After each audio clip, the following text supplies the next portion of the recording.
Hello and welcome to a My Little Pony theory video.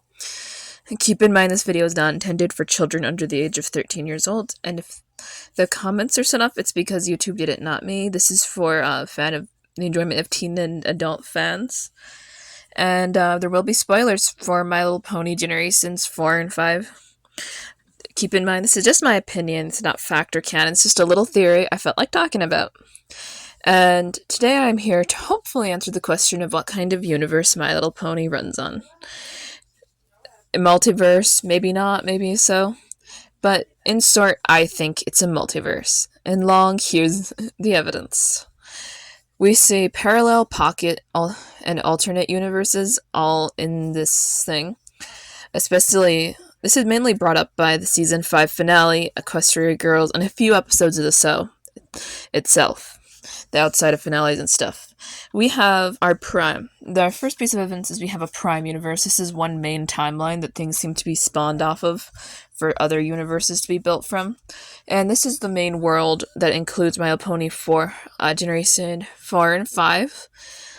We have a few parallel universes that people tend to forget about, actually. Or not, I call them parallel. Maybe that's not the truest definition. We have Discord's home dimension. It's seen in a few episodes. We also have the sock puppet dimension, which was also summoned by Discord. And I think it has the best meme I've ever seen in my whole life. You will have to witness it now. Bask in its glory. Anyway, moving on from that, the human world, aka the universe Equestria Girls takes place in, which is entered using a mirror. Now, put a pin in that, because I'm about to bring something up that might be a little controversial. Number 4, the comics, including the storylines mirrors, because these are generally marketed as a alternate universe, but I view most of the mirror storylines as basically parallel worlds, because these exist separate from our main timeline and aren't really negatively impacted or anything. So also they use a mirror as their connection portal, just like Equestria Girls. That's why I've classified them here. Let's move on to the pocket universes. The Dream Realm, which is Luna's domain, where she can watch over Pony's dreams and assist them when needed. Celestia's unnamed cryptic realm.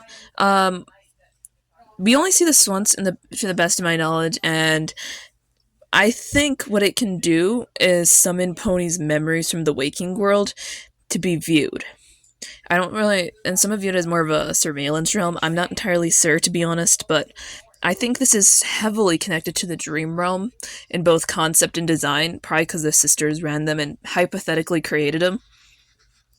The Breezy Realm in G4, or the Night Market in Gen 5. I'm pretty sure these two are connected, so I'll put them together, but don't quote me on it exactly, because I haven't seen a ton of Gen 5. I'm just very sure that the Breezy's realm leads to some area in the Night Market.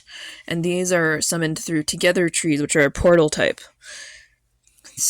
Then, number 4, Starlight Ridge, the home of the Aurora Corns, and the very last special of Gen 5.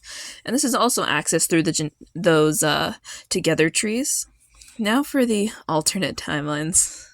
For this portion, I'm going to be talking about 7 timelines, mainly from the events of the Season 5 finale, starting off with the King Sombra War universe, which is obviously one where King Sombra went to war with all of Equestria.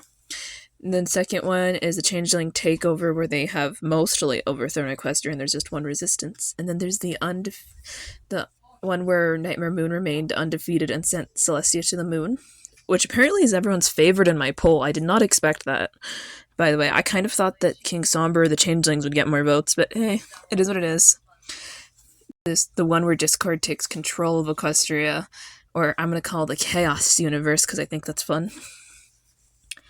And then there's Tyrek blowing things up, as I would like to call it, because I don't really know how else I'd summarize it. Just Tyreking, I suppose. And then there's Flim and Flam corporate dystopia, I think.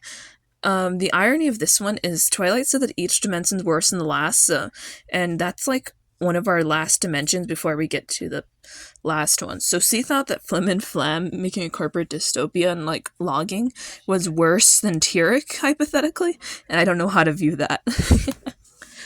this, and the last one, which is a windy one, which we see, which is the very last alternate universe we see at the in part 2 of the season 5 finale. And this one's we're never told explicitly what happens, but it's definitely something bad. I will say that much. Put your own headcanons as to what happens in this universe, because I think, personally, it was something like the Wendigos that did this somehow, but don't quote me on that. I want to know other people's headcanons. There's really no proof for or against anything, as long as it could cause a complete, just windy wasteland of a world in Equestria. Yeah. So this is where I might say something a bit controversial and somewhat contradictory. I think that these timelines that came off our prime timeline ceased to exist once they set the timelines right. So every time a new one was made, or they set the new one at the end, these cease to exist and we return to our original. I think that alternate universes in MLP Generation 4 and probably 5 by that same logic run on one where if you go back in time and create a new one and then fix that mistake back in time again later, that new dimension ceases to exist and you return back to your old one. I don't think these exist independently, because that would mean we're in a different dimension than we started with prior to season 5, and I don't want it. And I really think that it was strongly implied in the events of the show that this was the case. So, yeah. So would that be somewhat contradictory to a multiverse? To that I say, no, because we still have pocket and parallel dimensions within the show. And I really think that's a pretty prime example.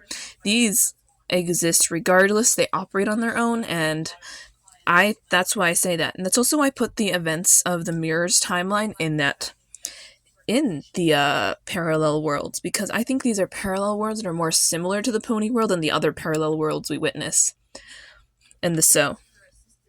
Also, I kind of think the comics in general, like I mentioned, are sort of a parallel world from Generation 4's mainline show.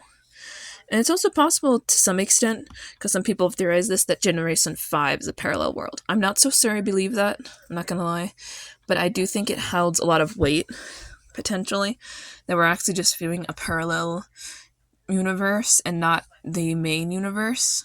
Because if it was, or somebody went back in time and created an alternate one that sort of usurped the old timeline, but I don't really know if any ponies would have been capable of that level of time travel, sort of Starlight Glimmer herself, or maybe Celestia and Luna, perhaps, they would be that powerful.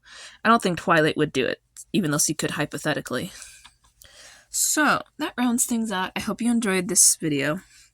The gist of it is, My Little Pony universe is definitely a multiverse, just because it sort of has to be for things like Equestria Girl to be canon like they are.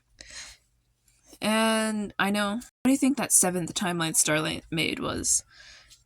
Also, like, comment, and subscribe. Bye.